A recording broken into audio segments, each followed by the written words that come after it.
नहमदुहु व नसल्ली अला रसूलिहिल करीम अम्मा बाद फ़अऊज़ु बिल्लाहि मिनश्शैतानिर रजीम बिस्मिल्लाहिर्रहमानिर्रहीम। सामीन इकराम अस्सलामु अलैकुम। सामीन इकराम, आज इस मौजू को ज़ेर बहस ला रही हूँ, वो है दुनिया की हकीकत। आया दुनिया की हकीकत है तो है क्या? ये सवाल अक्सर हमारे दिमाग में आता है, लेकिन हम इसका जवाब जानने की कोशिश ही नहीं करते। और बहैसियत मुसलमान हमारे लिए इसका जवाब जानना बेहद ज़रूरी है।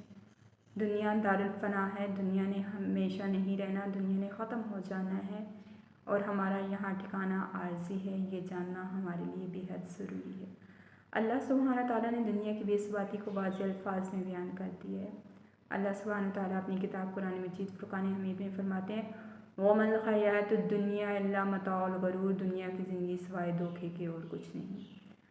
सामीन इकराम, हकीकतन धोखा है, और धोखा भी दिलकश और दिलफरेब, जिसने इंसान को अपनी तरफ इस कदर माइल किया हुआ है कि वो भूल बैठा है।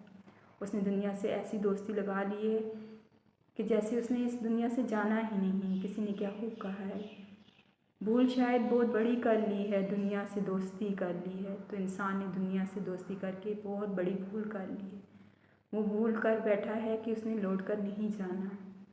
बड़े बड़े महलात, इमारतें तमीर करता जा रहा है, जैसे उसने इस दुनिया में हमेशा रहना है। अल्लाह के नबी सल्लल्लाहु अलैहि वसल्लम ने दुनिया की हकीकत इस तरह बयान की है कि मेरा और दुनिया का ताल्लुक़ सिर्फ़ इतना है कि एक सवार दरख्त के नीचे कुछ देर आराम करता है और फिर उस दरख्त को छोड़ देता है। यानी कि दुनिया की मिसाल एक दरख्त की सी है। इस हदीस से ये वाज़ेह होता है। और इंसान की मिसाल एक मुसाफिर की सी है, जो कुछ देर के लिए दरख्त के नीचे आराम करता है और चल पड़ता है।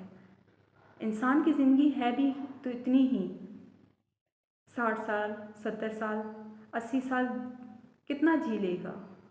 इतना जीने के बाद उसने लौट कर जाना है। चाहे 100 साल भी जी ले, उसने लौट कर जाना है। उसने यहाँ मुस्तकिल नहीं रहना। अंबिया इकराम यहाँ मुस्तकिल नहीं रहे, तो हम आम इंसान कैसे इस दुनिया में मुस्तकिल रह सकते हैं? सोचना चाहिए।